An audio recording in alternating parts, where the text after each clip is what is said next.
Hi, welcome to the Miller Life Kitchen. Today we are going to be canning a roasted squash with white bean soup. So this is going to be a soup that how you prepare it after it's jarred and you're going to open it up to eat is it's going to be pureed, and then you're going to be adding in some heavy cream to make it creamy.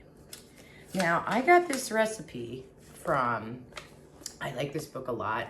It's from Angi Schneiders, and it's called Pressure Canning for Beginners and Beyond. It has a lot of great recipes in it. I've done many canning videos out of this, and I've done many of the recipes as well. So I wanted to start by telling you how to get everything prepped. For the squash, I have it in the oven right now. It is going to be roasted, so I'm broiling it for a few minutes just to kind of brown it a little bit and bring out the flavors of the squash. And the beans, it calls for cannellini beans, but I didn't have any, so I used the white navy beans. You could also use northern beans as well. Now the way you're gonna prepare your beans for the canning process is I soak these overnight. I rinse them real well, soak them overnight, rinse them again and drain them. And then I brought them up to, basically then after you rinse them, put them in another pot, bring it up to a boil, and then you rinse and drain again. And this is where we're at. So that's how you prepare the beans for the canning process. I have all my ingredients set out here, and let me just bring it down a little bit so you can see everything. The only thing I don't have ready is the squash that is in the oven right now. But basically then all you're going to do is add this all to a pot. So I'm going to start putting my beans in. This is 3/4 of a bag basically of the beans. And then this is 5 cups of crushed tomatoes.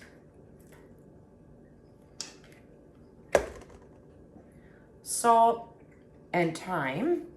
The thyme is from my garden, so I dehydrated, and it smells lovely. If you do not do your own herbs, I encourage you to, because there is nothing like your own dehydrated herbs. They basically have such an intense scent as well as flavor. This was garlic. It is minced garlic. This is apple cider vinegar. And what else do we have here? 2 cups of onions. And what I did for this is I did all the chopping last night, so I didn't have so much to do. I love that, doing some of it ahead of time. This was then, let me look at my recipe here. 1 cup of diced carrots, which actually was like 2 carrots. And the onion, it was 1 really big one. This is 6 cups of chicken broth. Now, if you want this to be completely vegetables, you could use vegetable broth. Now, let me just check on my squash.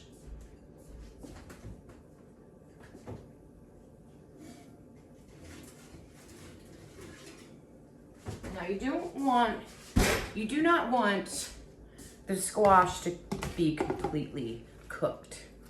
Let me get a better handle here. Get some gloves. Okay, so now we're just gonna take this roasted squash, throw it in your pan as well. That's it. Got a man down there. Stir it together. Now, this will be a hot pack recipe. With soup, you want it always to be a hot pack. I'm going to be putting this on the stove for 5 minutes.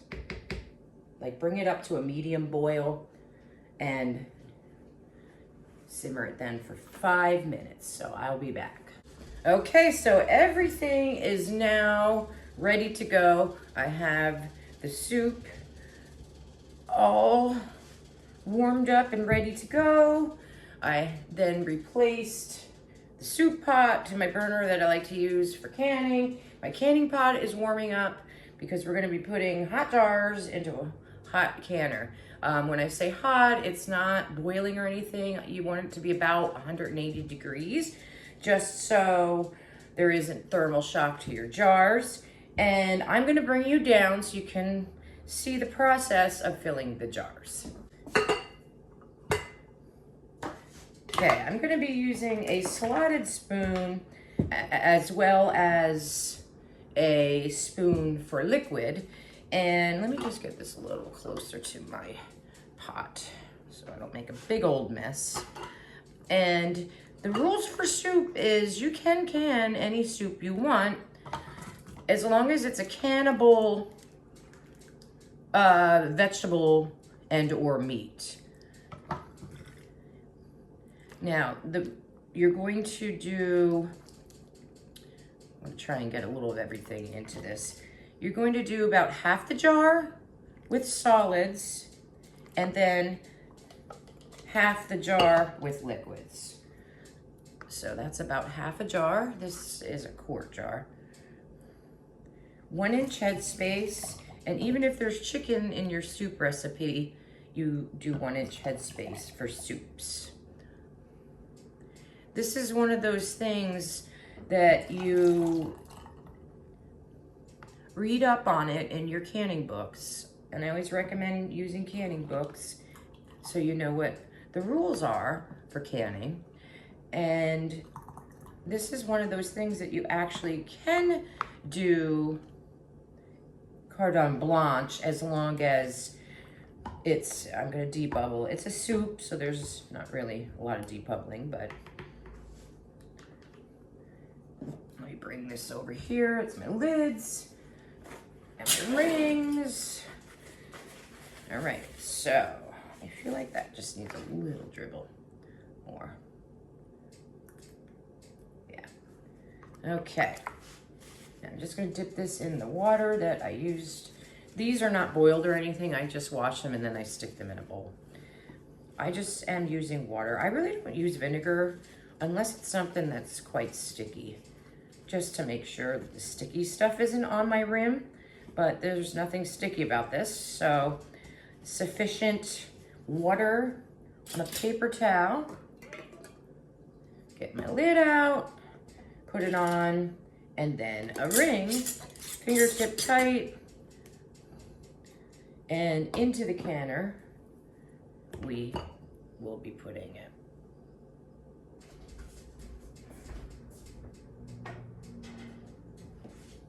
There is a rack in the bottom of my canner. You always make sure you have your racks in. I have a mishmash of jars here, but here is a regular mouth. All right, let me get my, that's why there's a thingamajigger on there, but sometimes it's a pain sticking it on and on. All right, half solid.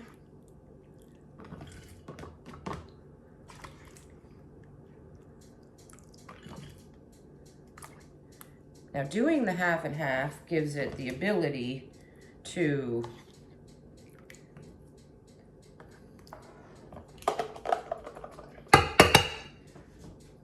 have everything. See, that's why I do not like to hook it on my pan. Then it's a bugger to get off there.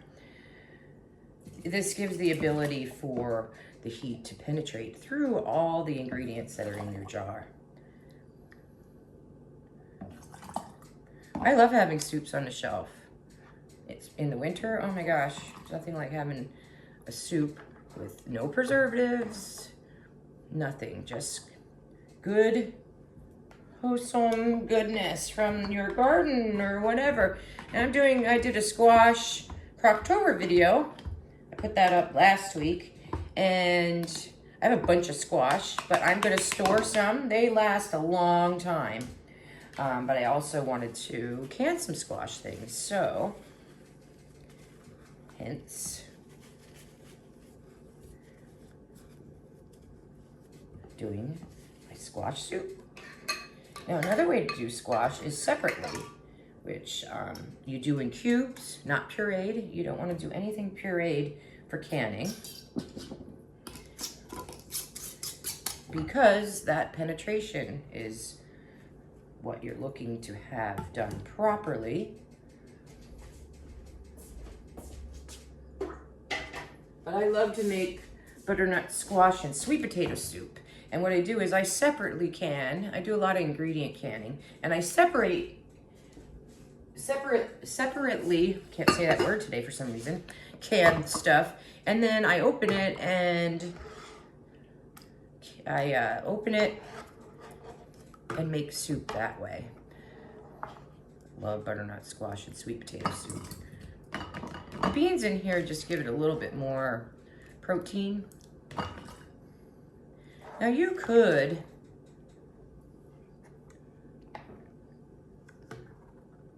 I'm just gonna mess up my towel and be done with it. Trying to make it all pretty for you guys, but canning isn't always pretty business, right? I love when I'm done canning and it looks like my whole kitchen is destroyed, right? It's worth it though. All right, now I'm with this spoon. So half and half. If I shook that down, it would be half. Now this recipe says it's for 4 quarts.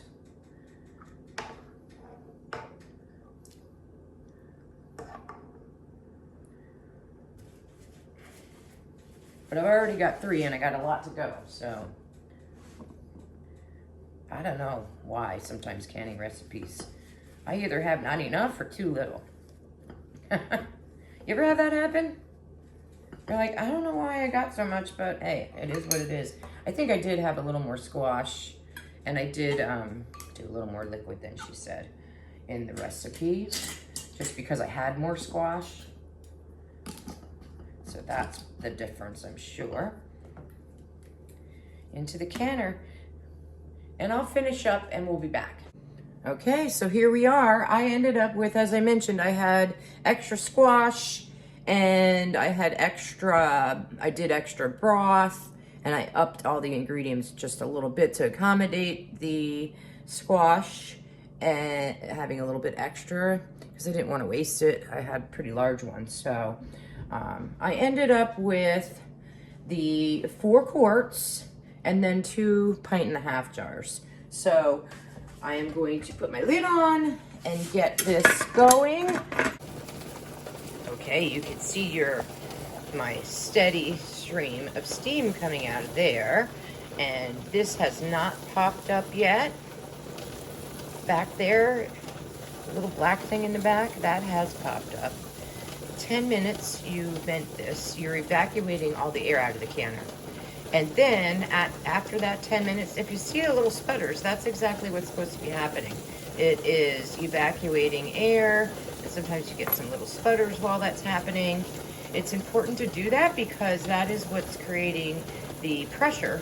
Once 10 minutes is up, I will be putting my weight on, and I will then let it come up to pressure, and then I will start my timing for 90 minutes because I'm doing quarts and 1.5 jars, which are considered, anything above a pint becomes a quart time. So I am going to do 90 minutes. If you are doing all pints or below, it would be 75 minutes. Okay, we're just getting rocking and rolling. We're gonna have a steady little hula dance on there. Here's how it looks. Looks great, doesn't it? Okay, let me get this out of the way. Cook-wise, by the way. Awesome can opening tool. Okay, I'm just gonna take my immersion blender.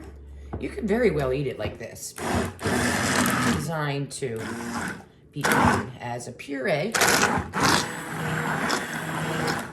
And I have not heated this up yet because I figured, why do it when it's hot? This is heavy cream.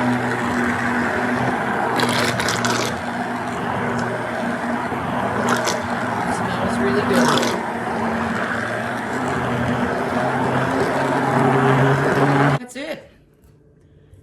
garnish with whatever you'd like. But here we are. Looks great, doesn't it?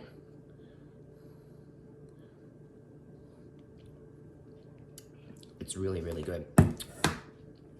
It's very compatible to like a tomato soup in a way.